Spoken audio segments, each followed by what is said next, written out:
ఇవాళ కొడంగల్ అసెంబ్లీ సెగ్మెంట్లో పర్యటించనున్నారు సీఎం రేవంత్ రెడ్డి. నూతనంగా ఎన్నికైన సర్పంచుల ఆత్మీయ సమ్మేళనం సన్మాన కార్యక్రమంలో పాల్గొంటారు సీఎం. ఈ సభకు మొత్తం 8 మండలాల సర్పంచులు భారీగా తరలివచ్చారు. కొత్త సర్పంచులకు అభినందనలు తెలుపనున్నారు రేవంత్ రెడ్డి. ఇదే అంశంపై మరిన్ని డీటెయిల్స్ బాలకృష్ణ అందిస్తారు. కోస్గిలో ఏర్పాటు చేసినటువంటి కొత్త సర్పంచుల ఆత్మీయ సమ్మేళనం సన్మాన కార్యక్రమంలో పాల్గొనబోతున్నారు.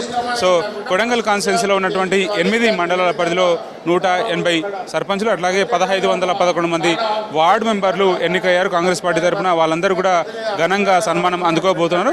దీంతోపాటు ఈ కార్యక్రమం ద్వారా సీఎం రేవంత్ రెడ్డి కొత్త గ్రామ పంచాయతీలకు అభివృద్ధి కోసం ఎట్లాంటి దిశానిర్దేశం చేయబోతున్నారు, ఎట్లాంటి హామీలు ఇవ్వబోతున్నారు అనేది మాత్రం చాలా ఉత్కంఠగా మారింది. మనం చూస్తున్నాం ఇక్కడ అన్ని కొడంగల్ కాన్స్టిట్యూన్సీ సంబంధించినటువంటి అన్ని మండలాలకు సంబంధించిన సర్పంచ్లు ఉన్నారు. కొడంగల్ కాన్స్టిట్యూన్సీలో 8 మండలాలు ఉంటాయి. అటు నారాయణపేట జిల్లా పరిధిలో, అట్లాగే వికారాబాద్ జిల్లా పరిధిలో. వికారాబాద్ జిల్లా వరకు వచ్చేసి కొడంగల్, అట్లాగే దుద్యాల, ఇంకా బొమ్రాజ్పేట్ మండలాలతో పాటు ఇటు నారాయణపేట జిల్లా పరిధిలో ఉన్నటువంటి కోస్గి, కొత్తపల్లి, మద్దూరు సంబంధించినటువంటి ఏరియాస్ కూడా ఉన్నాయి. సో ప్రతి మండలానికి సంబంధించినటువంటి సర్పంచులంతా కూడా, అన్ని గ్రామాలకు సంబంధించిన సర్పంచులంతా కూడా వాళ్ళందరూ ఆసీనులై ఉన్నారు. సీఎం రాక కోసం ఉత్కంఠ ఎదురు చూస్తున్నారు.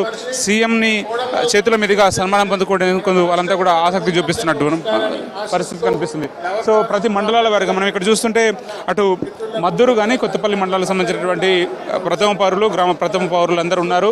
ఇక గ్యాలరీల వారీగా ప్రతి మండలానికి కేటాయించినటువంటి ఏరియాలో వాళ్ళందరూ కూడా ఉన్నారు.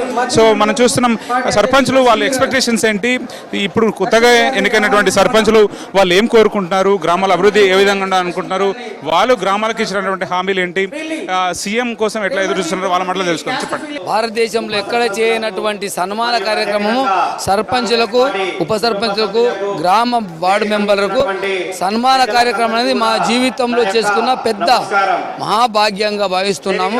కాబట్టి ఆయనకు ఎల్లవేళలా రుణపడి ఉంటాము. ఇప్పటికే మేము అడగనటువంటి ఎన్నో కార్యక్రమాలు, రోడ్లు కానీ, స్కూళ్ళు కానీ, విపరీతమైన కొడంగల్ ఎత్తిపోతల పథకం కానీ, ఇవన్నీ విపరీతంగా మాకు సమకూర్చినాడు. కాబట్టి ఆయనకు జన్మాంతం రుణపడి ఉంటాము. సర్పంచ్గా ఎన్నికైనారు, గ్రామాల్లో ఎట్లాంటి హామీలు ఇచ్చారు, ఎట్లాంటి డెవలప్మెంట్ చేయాలనుకుంటారు, సీఎం ద్వారా ఏం వినాలనుకుంటున్నారు?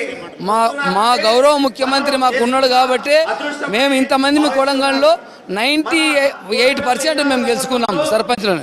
కాబట్టి మాకు పెద్ద సంతోషం. ఆయన మేము అడగకుండా మాకు చేస్తాడని మా ప్రజలు మమ్మల్ని గెలిపించినారు. రోడ్లు కానీ ఇప్పటికే రోడ్లు పూర్తి అయిపోయినాయి, ఏం లేవు రోడ్లు. మాకు స్కూళ్ళు కానీ ఏమున్నా మాకు చేస్తాడని గట్టి నమ్మకం ఉన్నది కాబట్టి మమ్మల్ని ప్రజలు గెలిపించినారు. సో వాళ్ళంతా కూడా గ్రామానికి ఇచ్చినటువంటి హామీలను నెరవేర్చడంతో పాటు కొత్త సమస్యలను, అట్లాగే రాష్ట్ర ప్రభుత్వం ద్వారా, అట్లాగే కేంద్ర ప్రభుత్వం ద్వారా వచ్చే నిధుల ద్వారా గ్రామాలని మరింత అభివృద్ధి చేయాలని చెప్పి భావిస్తున్నారు. 8 మండలాలకు సంబంధించినటువంటి సర్పంచులు ఉన్నారు. వాళ్ళంతా కూడా గ్రామాలను అభివృద్ధి చేసుకోవాలన్న ఒక లక్ష్యంతో గ్రామ పంచాయతీ ఎన్నికల్లో వాళ్ళంతా కూడా పోటీ పడి గెలిచినటువంటి వాళ్ళంతా కూడా కాంగ్రెస్ పార్టీ సంబంధించిన వాళ్ళు 180 మంది నూతనంగా సర్పంచులు సీఎం చేతుల మీదుగా మరీ కాసేపట్లో సన్మానం అందుకోబోతున్నారు.